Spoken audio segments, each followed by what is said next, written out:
A continuación, vamos a trabajar una introducción a lo que es la combinatoria en matemáticas.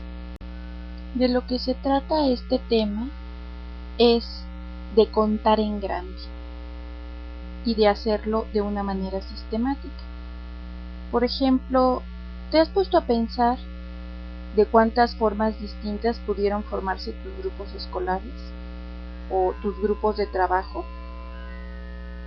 Y en un momento dado, ¿qué implicaciones pudo haber tenido que se hubieran formado de otra manera? Por ejemplo, que exactamente hayas conocido a determinada persona que estuvo en tal grupo donde tú coincidiste.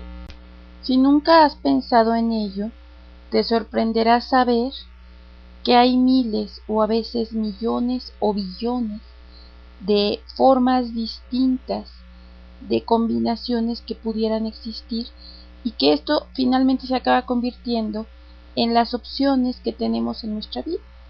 Entonces, lo que vamos a hacer ahora es contar de manera sistemática y vamos a ir viendo diferentes maneras de hacerlo.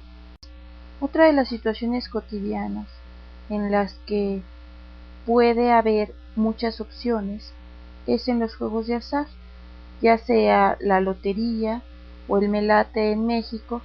Son juegos que tienen muchas posibles combinaciones.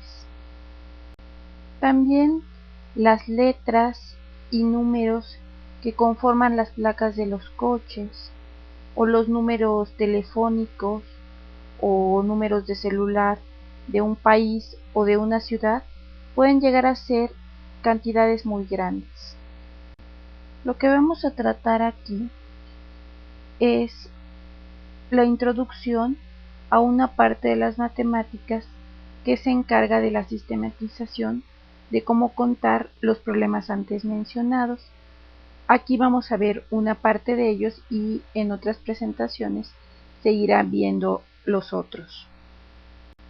La combinatoria está muy relacionada con la probabilidad y más allá de darnos una herramienta para contar algunos elementos que pueden ser curiosos, también puede ser útil para muchas cosas. Por ejemplo, para las epidemias.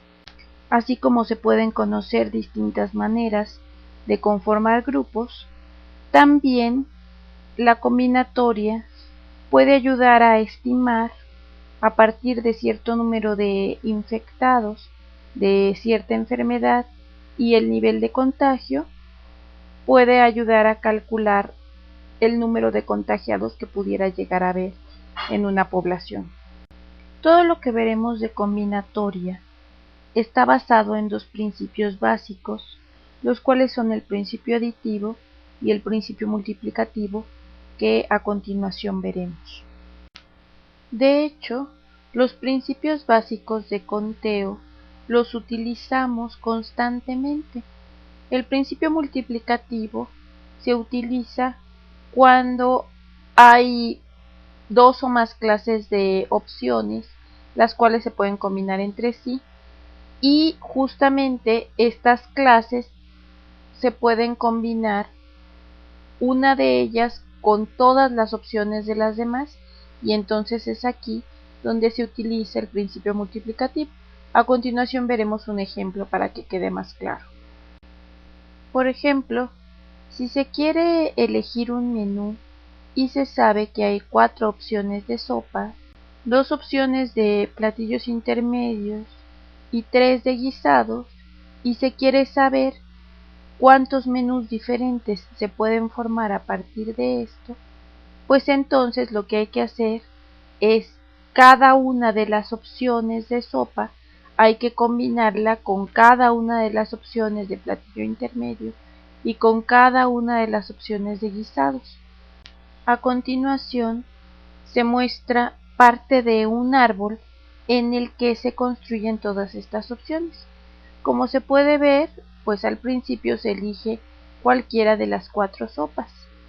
Una vez que se elige una sopa, entonces en azul está un platillo intermedio, puede elegirse el platillo 1 o el platillo 2, Y una vez que se elige un platillo intermedio, entonces puede elegirse cualquiera de los 3 guisados.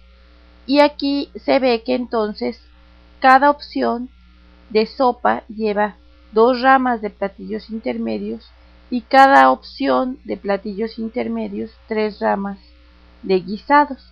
Aquí se puede ver cómo se utiliza el principio multiplicativo, porque de las 4 opciones de sopas, al combinarla con los 2 platillos intermedios, justamente se obtienen 8 ramas que se pueden ver aquí. Y luego esas 8 ramas, al combinarlas con cada uno de los guisados, entonces como cada una de ellas son 3 veces, pues vamos a tener 8 por 3, 24. Entonces vamos a tener en total 24 opciones de menú. El otro principio básico de conteo es el principio aditivo. Este es el principio que utilizamos de manera natural para contar y se usa cuando las opciones que se van a contar son independientes entre sí. Eso quiere decir que no pueden ocurrir en la misma opción, es decir, no se pueden combinar. Vamos a hacer un ejemplo en el que vamos a utilizar el principio aditivo para contar de manera general y resolver el siguiente problema.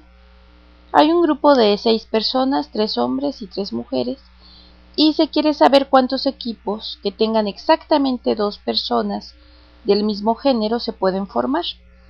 Para resolver el problema vamos a hacerlo de manera sistemática y primero vamos a resolver cuántos equipos que solo tengan hombres puede haber y después cuántos que solo tengan mujeres.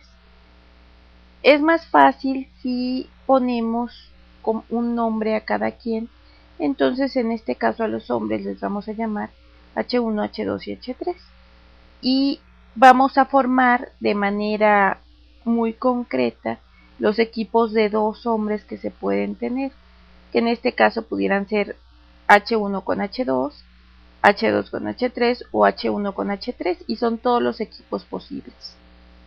Hasta aquí se tienen 3 equipos. Por otro lado, para las mujeres pues podría ser iguales, llamamos M1, M2 y M3 y entonces los equipos posibles son M1 con M2, M1 con M3 y M2 con M3, entonces también son 3 equipos posibles. Y como estas opciones no se pueden combinar entre sí, entonces hay que sumarlas. Tenemos 3 equipos de hombres más 3 equipos de mujeres, tenemos 6 equipos en total. Y aquí estaríamos ocupando el principio aditivo. En la sistematización del análisis combinatorio nos vamos a dedicar a 3 operaciones básicas, que son las ordenaciones con repetición, que vamos a ver en esta presentación, después las permutaciones y las combinaciones, que vamos a ver en 2 presentaciones distintas más. Primero nos encargaremos de las ordenaciones con repetición. Estas se van a utilizar cuando se quiere contar el número de formas que pueda haber en un cierto conjunto donde el orden es importante y los elementos del conjunto se pueden repetir. En este caso, si llamamos n al número de elementos y k al número de lugares que pueden ocupar, la fórmula para calcular las ordenaciones con repetición es n elevado a la k. Pero más que ver la fórmula en sí, lo que nos interesa es ver de dónde proviene esta fórmula y cómo podemos aplicarla a partir de algunos ejemplos. Vamos a contar cuántas placas de automóviles puede haber en la Ciudad de México si estas están conformadas por 3 letras que no pueden ser ni Che, ni doble L, ni ñ, y también tienen 4 dígitos. Las placas tienen esta forma: primero las 3 letras y después los 4 dígitos. Para contar el número de opciones, se puede visualizar como si fueran ciertas celdas y en cada celda pueden ir determinados valores. En este caso, como en la primera celda tiene que ir una letra y esa letra no puede ser ni ñ, ni doble L, ni ch. Entonces hay 26 letras del alfabeto que pudieran ir en este primer espacio. En la segunda celda, como también debe ir una letra, entonces hay 26 opciones posibles de obtenerla. Y en la tercera también tenemos 26 opciones. En la cuarta, como va a ir un dígito que puede ir del 0 al 9, entonces hay 10 opciones. En la quinta, como también va otro dígito, son otras 10 opciones.